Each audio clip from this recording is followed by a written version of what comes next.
Hello friend, good morning. આજે હું આવી છું તમારી સાથે નવા બ્લોગ સાથે, નવા દિવસ સાથે. સવાર થઈ ગયું હતું અને મારે કોલેજ જવાનો ટાઈમ પણ થઈ ગયો હતો, તો મેં જાગીને નાહી ધોઈને તૈયાર થતી હતી. એ પહેલાં બતાવી દઉં છું કે બહારનું વાતાવરણ કેવું હતું. સવારમાં બહુ વાહન જતા હતા રસ્તામાં.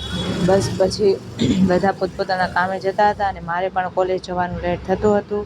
એટલા માટે પછી હું પણ પછી નીકળી ગઈ છું કોલેજ જવા માટે. એટલે પહેલાં કોલેજ જવા પહેલાં મેં બોટલને ભરી લીધો, કેમ કે આપણે આખો દિવસ મારે ફૂલ ટાઈમની કોલેજ હોય છે, એટલે પાણીની તરસ લાગે છે. એટલે હું બોટલ મોટો લઈ જાઉં છું અને મેં ફિલ્ટરથી ડાયરેક્ટ પાણી ભરી લીધું. ગોળામાં પાણી હું ભરું તો ગ્લાસથી ભરવું પડે, એટલે મને કંટાળો આવે, એટલે મેં ડાયરેક્ટ ફિલ્ટરથી જ પાણી ભરી લીધું. પછી પાણી ભર્યા પછી હું હવે ભગવાનને જળ અર્પણ કરવા માટે લોટો પણ ભરી લઈશ, જેથી ભગવાનને સવારમાં સ્મરણ કરવા જરૂરી હોય છે. કેમ કે હું એવું માનું છું કે ભગવાનને સ્મરણ કર્યા વગર જાઓ તો કોલેજનો દિવસ સારો ના જાય અને કંટાળાજનક જાય છે.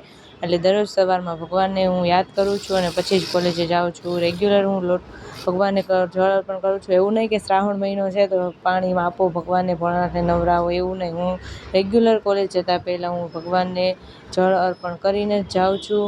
અને નીચે અમારે બાજુમાં ભોળાનાથનું મંદિર છે, ત્યાં લોકો જતા હોય, પણ મારે ટાઈમ નથી રહેતો, એટલે હું ઘરે જ ભોળાનાથને લોટો ચડાવી દઉં છું. અમે આવી રીતે બાલ્કનીમાં નહીં પણ વિન્ડોની બહાર અમે આવી રીતે પ્લાન્ટ, નાના છોડ વાવેલા છે, જે મસ્ત સવારનું કુદરતી વાતાવરણ મસ્ત બનાવી દે છે. પછી લોટો ચડાવ્યા પછી યાદ આવ્યું કે ભગવાનની પૂજા થઈ ગઈ, હવે પેટ પૂજા માટે કંઈક તો લેવું પડશે. એટલે નાસ્તો લઈ લીધો. પછી મેં નાસ્તો બેગમાં નાખી દીધો અને હવે હું રેડી છું કોલેજ જવા માટે. બહાર નીકળતી જ ત્યાં મને યાદ આવ્યું કે મારે સોક્સ પહેરવાના તો રહી ગયા. પછી મેં મોજા પહેરી લીધા અને હવે ફાઇનલી હું કોલેજ જવા માટે નીકળી ગઈ. બહાર ગઈ અને પછી જોયું કે એક માસીને પણ આવવાનું છે મારી સાથે. એના રૂમમાંથી નીકળ્યા પછી મેં શૂઝ પહેરી લીધા લિફ્ટ આવે ત્યાં સુધી. પછી હું સાવ રેડી થઈને લિફ્ટમાં બેસી ગઈ અને કોલેજ નીકળી ગઈ છું.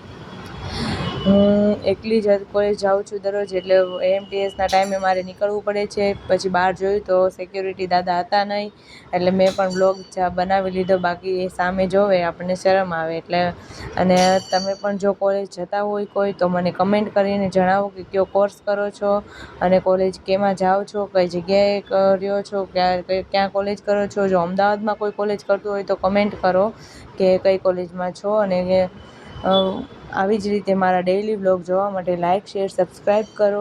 હું મારી ડેઈલી રૂટીન બતાવું છું કે કેવી રીતે સ્ટ્રગલ કરવું પડે છે.